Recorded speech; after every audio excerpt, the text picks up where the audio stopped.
Mr. Fleischmann. Mr. Chairman, I want to thank you again for your kind words welcoming me to this subcommittee. Want to also thank Secretary Austin, General Brown, and Mr. McCord for their testimony today.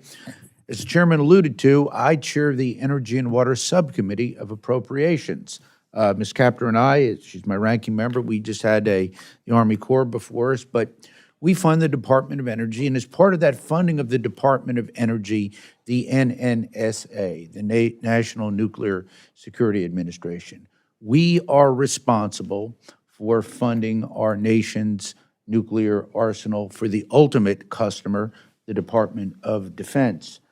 And I represent the people of the 3rd District of Tennessee, gentlemen, that encompasses the great city of Oak Ridge, birthplace of the Manhattan Project, Y-12 National Security Complex. We're also building the uranium processing facility. So I'm working very, very heavily in the nuclear sector. In that regard, I'm going to address my one question today, dealing with our nation's nuclear deterrent. Right now, the NNSA defense programs are intertwined with the Defense Department's programs, replacing all legs of the triad, and we're thankful for that. It will come as no surprise that I have concerns, given we see that Russia has essentially fully recapitalized its nuclear forces, China rapidly expanding its numbers and fielding a triad of its own, and the looming prospect, sadly, of a nuclear Iran. We also face the termination of New START in less than 2 years.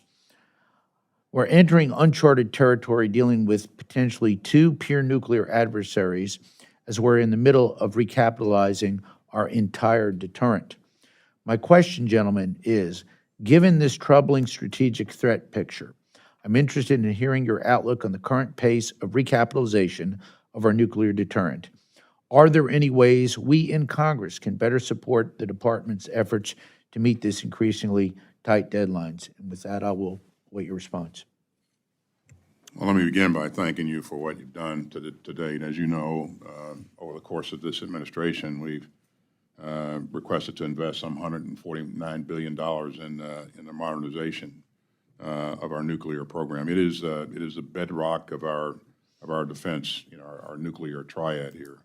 And I personally believe that all 3 legs are important, and I think that we should continue to invest in the modernization of all 3 legs. Now,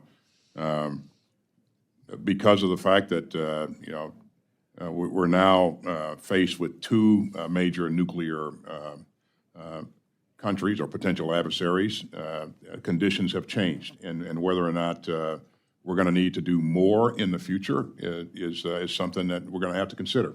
But I think following through with our current modernization program is the right thing to do. And again, I support you for what you're doing to support. I thank you for what you're doing to support us. And again, I think we should maintain course and speed here. So.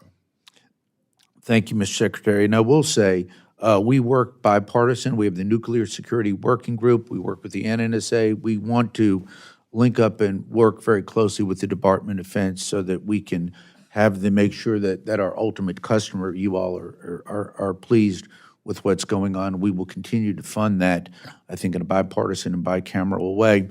I will close by saying this again. Thank you to each every one of you all for your tremendous service to our country. I did mention I represent Oak Ridge. I'm very proud of that great city. But my home city, which I'm not native to actually, is Chattanooga, Tennessee. I would let everyone here know that we are going to be having our 75th uninterrupted Armed Forces Day Parade. Mr. Secretary, I know we have reached out to you. I will ask you to maybe contact me offline in that regard. Uninterrupted, I would maintain that Chattanooga is probably the most patriotic city in America. Our veterans are near and dear to us, as are great men and women who are serving our armed forces today. And with that, I will yield back.